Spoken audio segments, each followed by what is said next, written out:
Miss Malik, यहाँ सभी का समय कीमती है, इसलिए सीधे मुद्दे पर आते हैं। हम जानते हैं कि आपके हाथ कुछ ऐसे तथ्य लगे हैं जो इस केस को सीधे किसी टीचर स्कैम से जोड़ता है। Teacher scam? सर, आपके सामने जीता जागता टीचर स्कैम बैठा है। अपर्णा बंसल, जो एक ही समय पे 40 अलग अलग स्कूल में जॉब कर रही हैं सर। पूरे देश को चूना लगा रही है, वो भी करोड़ों का। शिक्षा के नाम पर इतना बड़ा धांधली चला रही हैं। बहुत बहुत बहुत धन्यवाद सर आपका, आपने हमें यहाँ बुलाया और इन्हें हमारे हवाले किया। इनको लेकर जाते हैं और कार्रवाई करते हैं आगे का। करिश्मा सिंह,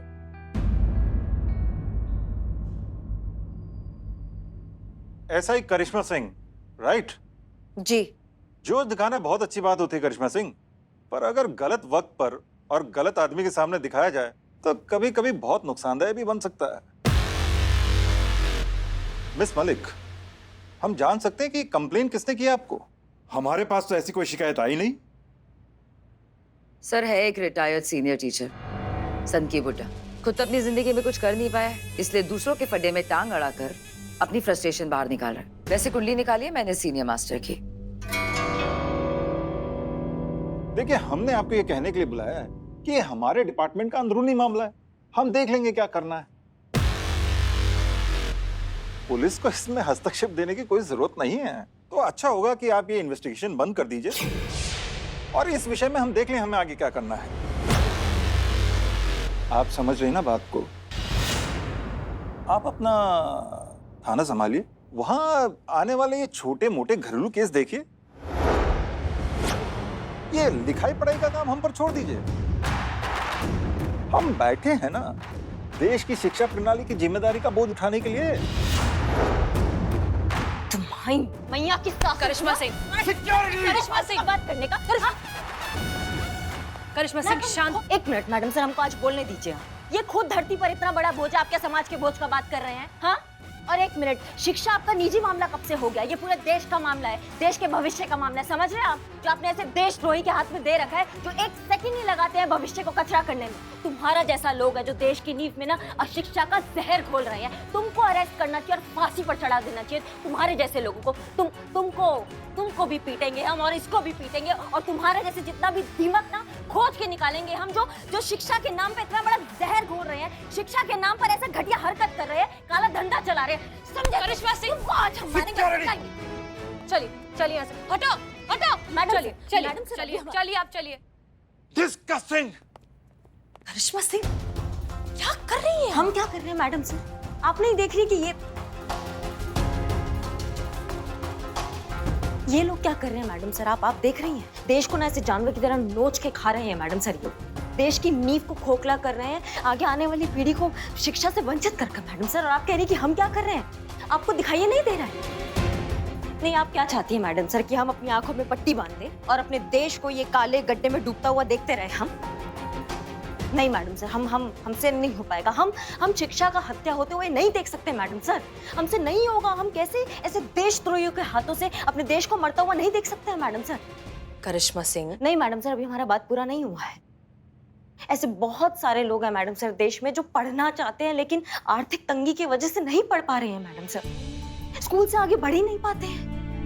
शिक्षा के अभाव से ऐसी कितनी प्रतिभाएं हैं जो दम तोड़ रही हैं, क्योंकि वो बन ही नहीं पाते जो वो बनना चाहते हैं। और उसका एग्जाम्पल है हम आईपीएस बनना चाहते थे मैडम सर, पर नहीं था हमारे माँ बाप के हाथ में, नहीं थी उनकी स्थिति कि वो हमको ग्रेजुएशन पूरा करा पाते। 12वीं तक आते आते ना मैडम सर, उन्होंने अपनी पीठ और अपनी हिम्मत दोनों तोड़ दी थी। आपको पता है हमने क्या किया था उसके बाद? हमने अपना हिम्मत नहीं तोड़ा था मैडम सर, हमने बहुत मेहनत किया है।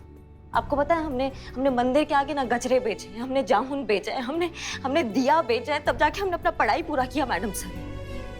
नहीं तोड़ा हमने हिम्मत। इतना मेहनत किया, तब जाके हमने जूनियर ऑफिसर का एग्जाम दिया और हम एसआई के लिए चुने गए। लेकिन अफसोस है, बहुत अफसोस है कि हम आईपीएस नहीं बन पाए मैडम सर। आईपीएस बने होते हमारे हाथ में इतना पावर होता ना कि किसी पे भी हाथ डालने से पहले हमें उसके ऑफिस के बाहर का नेम प्लेट नहीं देखना पड़ता। घसीटते हुए लेके जाते इन सारे देशद्रोहियों को और उनको बताते कि जो ये शिक्षा भंग करते हैं ना, शिक्षा के नाम पर जो खिलवाड़ कर रहे हैं ना, उसका अंजाम क्या होता है। अगर पढ़ लिए होते तो इतना असहाय महसूस नहीं कर रहे होते अभी मैडम सर। ऐसे मरते मरते अपना नौकरी नहीं करते हम। करिश्मा सिंह, हम आपकी बात और हम आपका दर्द बहुत अच्छे से समझते हैं। लेकिन हर बात कहने का और हर काम करने का एक सही समय होता है, एक सही जगह होती है। और आप असहाय नहीं हैं। आप में और हम में बहुत ताकत है और अब ये ताकत हम इन्हें दिखाएंगे। आप हम पर भरोसा रखिए।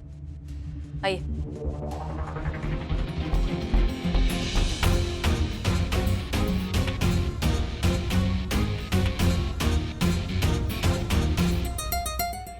देखिए, अगर आप माफी मांगने आए हैं तो बिल्कुल नहीं। हम सिर्फ आपको ये बताने आए हैं कि इन्वेस्टिगेशन शुरू हो चुकी है और तब तक खत्म नहीं होगी जब तक इस स्कैम से रिलेटेड हर इंसान को पकड़ के हम जेल के अंदर नहीं फेंक देते। And that includes you sir. और ये सारा काम हम अगले 24 घंटे में करके दिखाएंगे। अब हम इस ऑफिस में तभी आएंगे जब हम आपको अरेस्ट करने आएंगे।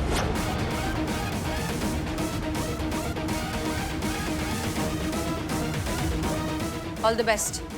चलिए करिश्मा सिंह।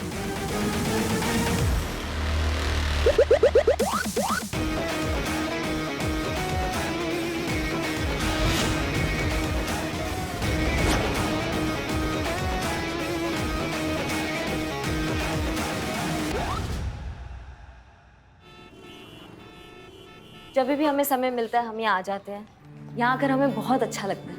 आज जो भी है, जैसे भी है, ऐसी एक स्कूल की वजह से तो हर महीने हमारी तनख्वाह में से थोड़ा सा राशि स्कूल में दे देते हैं। मतलब हमारे स्तर पर जितना हो सकता है हमसे हम कर देते हैं। हाँ हाँ ठीक है ठीक है।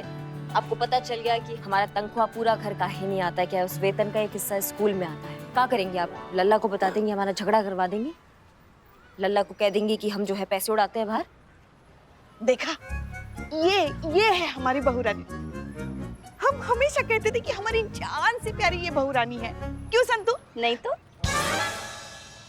बस ऐसा कहते थे हम। और वैसे भी ये बात सुनकर कि आपके वेतन का एक हिस्सा जरूरतमंद बच्चों को और सरकारी स्कूल को जाता है, हमारा लल्ला, जो कि वो हमारा लल्ला है, आप पे गुस्सा नहीं करेगा बल्कि आपकी आरती उतारेगा।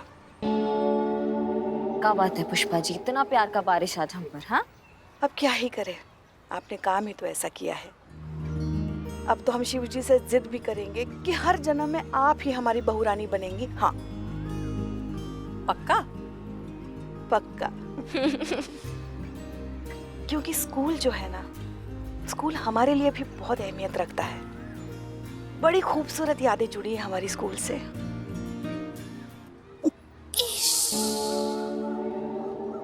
लल्ला के पापा भी तो हमें वहीं मिले थे। हम 9वीं में थे और वो 10वीं में थे। नहीं, चपरासी थे ना स्कूल के, घंटा बजाया करते थे स्कूल की। बिल्कुल ऐसे ही ऐसे ही। हमारे लिए तो अक्सर समय से पहले घंटा बजाकर स्कूल की छुट्टी करवा दिया करते थे। बाद में फिर अपनी मेहनत और लगन से उसी स्कूल के टीचर बने और फिर प्रिंसिपल। वाह। और मैडम सर आपकी क्या कहानी थी स्कूल की? हाँ मैडम सर आप भी बताइए ना। हमारी कहानी हम बता तो देंगे पर आप में से कोई भी यकीन नहीं करेगा। ये क्या कह रही काहे हैं? नहीं, हम सब यकीन करेंगे मैडम सर। ठीक है, हम ऐसे थे, सबसे ज्यादा मस्तीखोर, बैक बेंचर, हंगामा करने वाले बच्चों में से। सच में मैडम? हाँ हाँ बिल्कुल। भौकाल था हमारा पूरी क्लास में, इनफैक्ट पूरे स्कूल में। जैसा आपके लिए कहते हैं ना सब कि दरोगा जी देखे तो बहुत पर तुमसा नहीं देखा जी, वैसा हमारे लिए भी कुछ कहते थे। क्या बताइए? क्या कहते थे मैडम सर, बताइए ना। बोलिए ना। बड़े बड़ों को आ जाए पसीना, जब अपने पे आ जाए हसीना। का? सच्ची मैडम सर? नहीं नहीं मैडम सर, ऐसे सच में बोलते थे? मुझ में। तो फिर ये ऐसा बदलाव कैसे आया? हाँ बताइए मैडम सर। मतलब हमारे अब्बू की वजह से। उन्होंने हमें समझाया कि असली ताकत कभी भी यहाँ नहीं होती, यहाँ होती है। वो कहते थे कि कोई भी मुश्किल कभी अकेले नहीं आती, हमेशा अपना हल साथ में लेकर आती है, बस उसे समझने की देरी है। और हाँ, सबसे बड़ी बात ये कि हर चीज का इलाज है जज्बात, क्योंकि हर उलझन होती भी तो कहीं ना कहीं जज्बात की वजह से ही है ना। खैर ये तो थी हमारी स्कूल लाइफ। संतोष शर्मा, आपकी स्कूल लाइफ कैसी थी? पापा पढ़ाई के खिलाफ थे और मुझे पढ़ना था, तो चुपके से मैंने पड़ोस वाले चाचा जो है उनकी मदद से स्कूल में एडमिशन लिया और बिना किसी को बताए छुप छुप के कई दिनों तक स्कूल जाती गई, क्योंकि एक बात मैडम सर बहुत अच्छे से समझ गई थी कि लाइफ में अगर कुछ बड़ा करना है, बड़ा बनना है, तो एजुकेशन बहुत इम्पोर्टेंट है। फिर एक दिन पकड़ी गई, पढ़ाई बंद हो गई। हाँ, लेकिन मैंने हार नहीं मानी, तो मैं एक दिन पापा की आधी बोतल चढ़ाकर रस्सी पकड़कर कुएं में लटक गई और उनको 2 ऑप्शन दिए कि या तो आप मुझे स्कूल में जाने की परमिशन दे दो या तो फिर ऊपर जाने की परमिशन दे दो। संतू, वाह, पापा मान गए और अभी मैं आपके सामने। बहुत बढ़िया। यही होना चाहिए हमारे देश का आने वाला कल। शिक्षित, आत्मनिर्भर, आत्मविश्वास से लबरेज हम सबका आने वाला कल, हमारा भारत।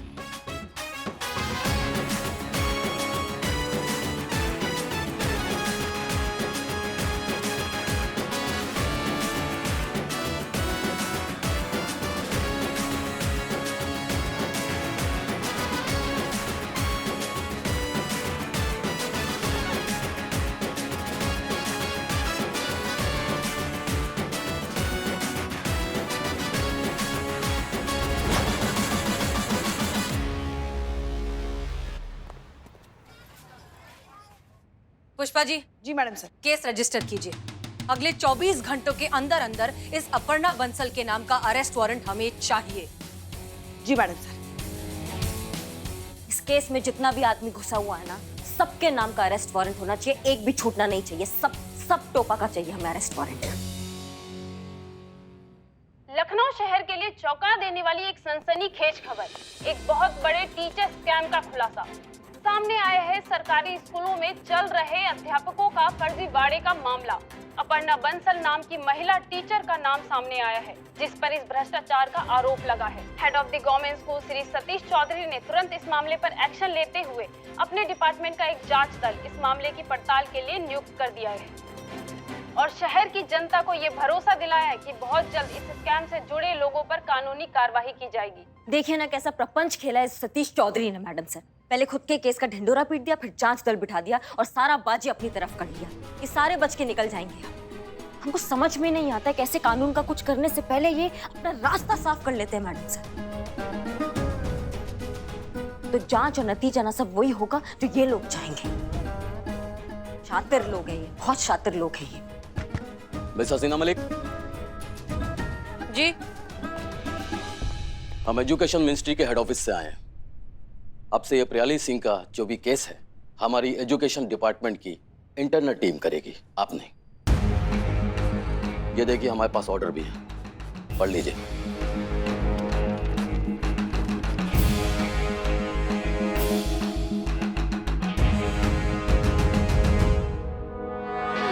नमस्ते मैडम। आई एम ग्लैड इस थाने से जितना एक्सपेक्ट किया था मिला। इधर सच का लड़ाई इतना डेडिकेशन के साथ लड़ा जाता है। सही सुना मैं। आज भी पुलिस फोर्स में आपका जैसा ऑनेस्ट और ब्रेव ऑफिसर है। ग्रेट। अभी ये जो एजुकेशन स्कीम के अगेंस्ट आपने लड़ाई लड़ा, बहुत बड़ा काम किया है। I am proud of you. आप ये लड़ाई मैडम बहुत दूर तक लेके जाना। आफ्टर ऑल हमारा कंट्री का फ्यूचर का सवाल है। आप लड़ो, आगे बढ़ो, मैं आपके साथ है। अभी मैडम मैं आप और आपका टीम के लिए थोड़ा स्वीट्स लाया। जी सर, धन्यवाद। होगी सर। इस बार सच की ही जीत होगी। इस स्कैम से रिलेटेड हर एक शख्स को गिरफ्तार भी किया जाएगा और इस सिस्टम पर लगे धब्बे को मिटाया भी जाएगा। और ये सब आपकी आंखों के सामने होगा सर। ये हमारा आपसे वादा है। God bless you.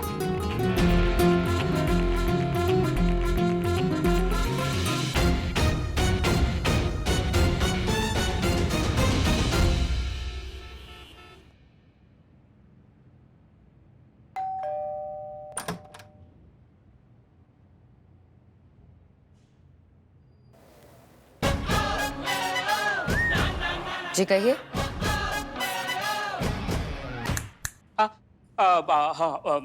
Health and test department. ये कौन सा डिपार्टमेंट? आप चाहो तो हमको दूध वाला भी कह सकते हैं। I might not. हमारे यहाँ दूध तो बिरजू देने आता है, तो फिर आप? I understand. He is my hunger brother. Hunger brother नहीं, younger brother. No no, hunger brother. आपको अपना इंग्लिश सुधारना होगा, वो हंगर ब्रदर ही है। So that's why my hunger brother Birju गाँव गया है, तो उसकी जगह मैं ट्रांसफर हुआ हूँ। तो आज मैं आपको आपके दूध की डिलीवरी दूंगा, और ये आपका इस महीने का बिल फ्रॉम बिल्लू। ये क्या है? क्या आपको बिना चश्मे के दिखता नहीं? 5,000 का बिल? लाउड बोलने से 5,000 रुपए का बिल 5 रुपए नहीं हो जाएगा? पर हमारे यहाँ हर महीने 2,500 का दूध आता है, तो फिर ये बिल गलत है। ये नो नो नो, बिल्लू का बिल और दिल कभी गलत नहीं हो सकते। बिल मैथ से बनता है, दिल से नहीं। ओह, और आपको अपना मैथ्स ठीक करना है। No no no no no, my maths is correct, and मुझे मेरा मैथ्स मेरे टीचर ने सिखाया है। कौन से घटिया स्कूल ने तुम्हें पढ़ाया है? घटिया? और कौन है ये तुम्हारी अनपढ़ टीचर जिसने तुम्हें ये बकवास मैथ सिखाया है? देखो, ये बिल करेक्ट है, आपको बिल के पैसे देने पड़ेंगे, मतलब देने पड़ेंगे। आप बिल वापस से बना कर लाइए, मैं आपको उसके बाद बिल पे करूंगी। Got it? मैडम, बिल के पैसे आपको देने ही पड़ेंगे, वरना क्या? वरना आज से आपके यहाँ दूध की डिलीवरी बंद। क्या बकवास कर रहे हो? दिमाग जो ठिकाने पर है तुम्हारा? ऐसे कैसे तुम दूध की डिलीवरी बंद कर सकते हो? होल्ड प्लीज, ऐसे बंद करूंगा। हेल्थ एंड टेस्ट डिपार्टमेंट के चेयरमैन को फोन करूंगा और उनको कह दूंगा कि इनके यहाँ सारे शहर के दूध वालों इनका दूध पानी बंद कर दो, हो जाएगा बंद। अच्छा, hello chairman sir, Billu here. Speaker. भैया जी, जगतपुरी में मल्लिका बिल्डिंग में रहने वाली अपर्णा बंसल दूध का बिल देने के लिए मना कर रही है, और कह रही है कि जो उखाड़ना है उखाड़ लो, दूध का बिल मैं नहीं दूंगी। तो भैया जी, इनको दिखा दीजिए अपने एसोसिएशन की एकता की शक्ति, और इनके यहाँ बंद कर दीजिए दूध की पूर्ति। कैसे कैसे बिल देने से मना कर रही है? आप उनको फोन दीजिए, हम समझाते हैं। स्पीकर पे है भैया, स्पीकर पे है, बोलिए। अरे मैडम जी, आप क्यों ऐसे मना कर रही हैं उनको? आप उनको बिल दे दीजिए, वो वापस आ जाएंगे। अरे ऐसे कैसे दे दे? लूट पट्टी है क्या? ये कुछ भी बिल बनाएगा हम दे देंगे। मैं नहीं दे रही कोई बिल, गलत बिल है ये। अरे ऐसे कैसे गलत बिल बनाया है उन्होंने? हमारे डिपार्टमेंट का सबसे ज्यादा पढ़ा लिखा और समझदार इंसान है बिल्लू। अरे उनके बनाए हुए बिल तो पार्लियामेंट तक रिजेक्ट नहीं करती आप तो भाई। दे दीजिए, बिल दे दीजिए। नहीं दूंगी, सुना आपने? ये बेतुका बिल मैं नहीं दूंगी। काट दिए जी, कट गए। नहीं नहीं मैडम, आपको बिल तो देना पड़ेगा, नहीं तो दूध की डिलीवरी नहीं करेंगे।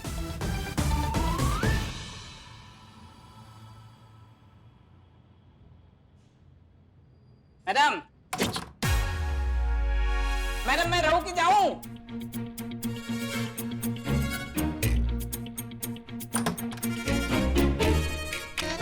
छोड़ूंगी नहीं तुम्हें मैं। Thank you, it's best offer for Billu. Police में कंप्लेन कराऊंगी तुम्हारी, जेल की हवा भी खिलाऊंगी तुम्हें, देख लेना तुम। मैं वही जेल होता हूँ। मैडम, आज का दूध नहीं चाहिए, और आज के बाद से यहाँ आने की जरूरत भी नहीं है। नहीं चाहिए मैं आपका दूध, जाइए यहाँ से। Okay, thank you.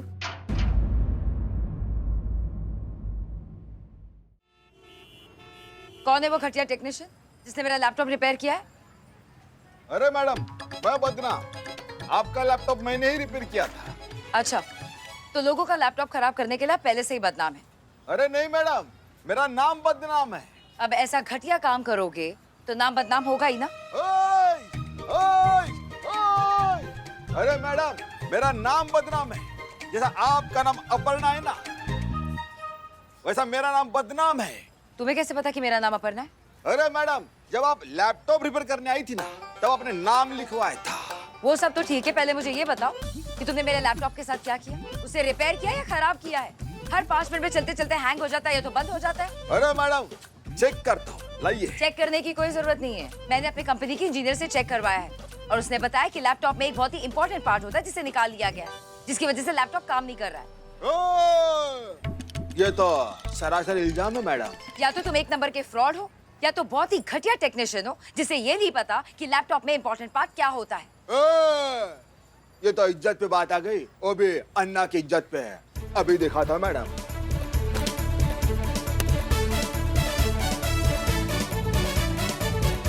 अब इसमें क्या ढूंढ रहे हो? डिफेक्ट तो ढूंढना पड़ेगा ना मैडम। ये देखो मैडम, ये मिल गया डिफेक्ट। मैडम आपको 5,000 रुपए एक्स्ट्रा देना पड़ेगा। किस बात के 5,000? हाँ, गलती तुमने की है ना, तो गलती भी तुम सुधार कर दोगे। मैडम मशीन है मशीन, कोटेशन देकर थोड़ी खराब होती है। कहाँ है तुम्हारा मालिक? बुलाओ अपने मालिक को। मैडम मालिक नहीं है। मालिक नहीं है, फोन तो है, फोन लगा कर दो। 1 2 3।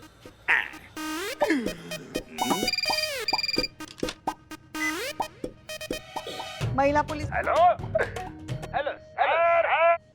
जीते जीते जीते, बदनाम बदनाम बदनाम बात करे आज से। बदनाम बदनाम।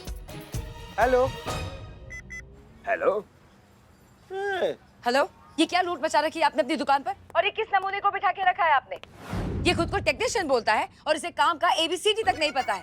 मैं इसके पास कंप्लेन लेकर आई थी और इसने मेरा पूरा का पूरा लैपटॉप खोल दिया और अब मुझसे 5,000 एक्स्ट्रा मांग रहा है। और जब मैंने इसे मना किया कि मुझे अपना लैपटॉप रिपेयर नहीं करवाना, तो ये कहते हैं कि 1,000 रुपए और लगेंगे। क्या नाटक है ये? हेलो हेलो, देखिए देखिए, शांत हो जाइए बहन जी, शांत हो जाइए। देखिए आपसे गलती हो रहा है। हमारा जो टेक्नीशियन है ना, ये सबसे ज्यादा पढ़ा लिखा होनहार काबिल कारीगर है। आप चुप ही रहिए। सब समझ में आ गया है मुझे, बहुत अच्छे से समझ में आ गया है कि आप सभी के सब एक ही थाली के चट्टे बट्टे हो, सबके सब मिले हुए हो ना। लेकिन मैं आप लोगों को छोड़ूंगी नहीं, पुलिस में कंप्लेन लिखवाऊंगी और जेल की हवा खिलवाऊंगी। और तुम्हें भी मैं देख लूंगी। वाह जीते, क्या डायलॉग मारा तुमने। है ना, बचपन में हम भी आप ही की तरह थिएटर से निकाले गए हैं। हाँ।